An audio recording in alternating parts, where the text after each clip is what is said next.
किसी दूर शांत गांव में भूषण नाम का एक व्यक्ति रहता था।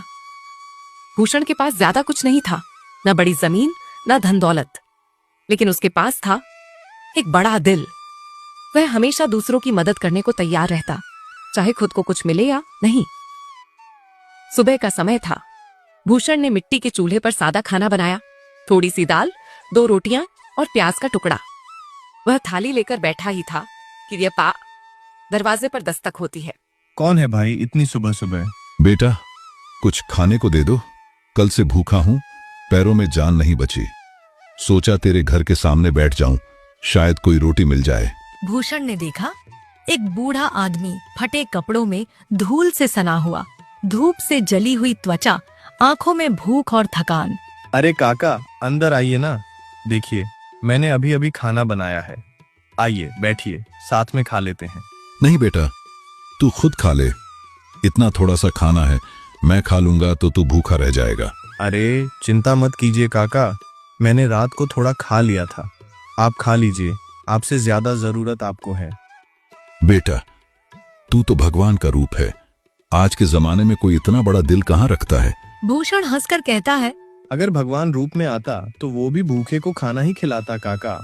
अब जल्दी खा लीजिए, ठंडा हो जाएगा। भिखारी कांपते हाथों से थाली उठाता है।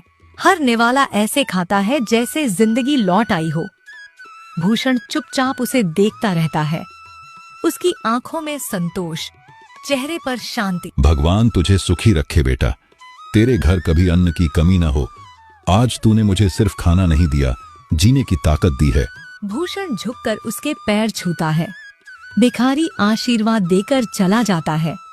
भूषण रसोई में झांकता है, डिब्बा खाली है, अनाज का एक दाना भी नहीं बचा, लेकिन उसके चेहरे पर वही मुस्कान है।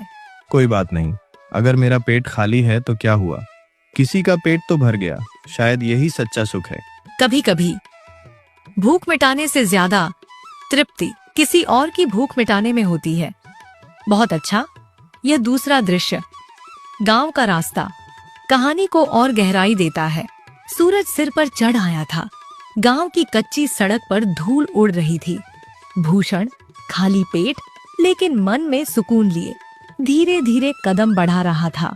उसके पैर थके थे, पर दिल अब भी हल्का था, क्योंकि उसने किसी की भूख मिटाई थी। थोड़ी दूर से आवाज आती है, अरे सुनो री, वो भूषण जा रहा है, उसे बुला ले जरा, वही मदद करेगा। बड़ा दानवीर बनता है ना गांव में। इतना भी बुरा मत बोलो मदन, वो तो अच्छा आदमी है, सबकी मदद करता है। अरे पगली, यही तो फायदा है, ऐसे लोगों से काम निकलवाना आसान होता है।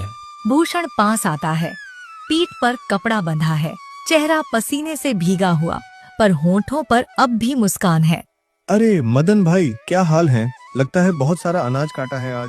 हाँ भूषण, खेत में बोरियां भरी पड़ी हैं, बस घर तक ले जानी हैं, पर अकेले से नहीं हो रहा, तू ही मदद कर देना, बस 5-10 बोरियां हैं। भाई सुबह से कुछ खाया नहीं, पर कोई बात नहीं, मदद तो करनी ही चाहिए।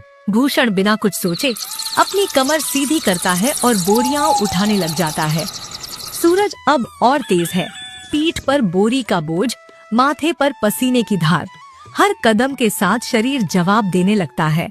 बस 2 बोरियां रह गई भाई, फिर काम पूरा हो जाएगा। हाँ, देखो तो सही, इसे बेवकूफ बनाना कितना आसान है। कभी दानवीर का नाम लेता है, कभी सेवा भाव का। भूषण उसकी बात नहीं सुनता। वह आखिरी बोरी भी उठाता है और बिना किसी शिकायत के मदन लाल के घर तक पहुंचा देता है, बनावटी मुस्कान के साथ। अरे रे, धन्यवाद भूषण।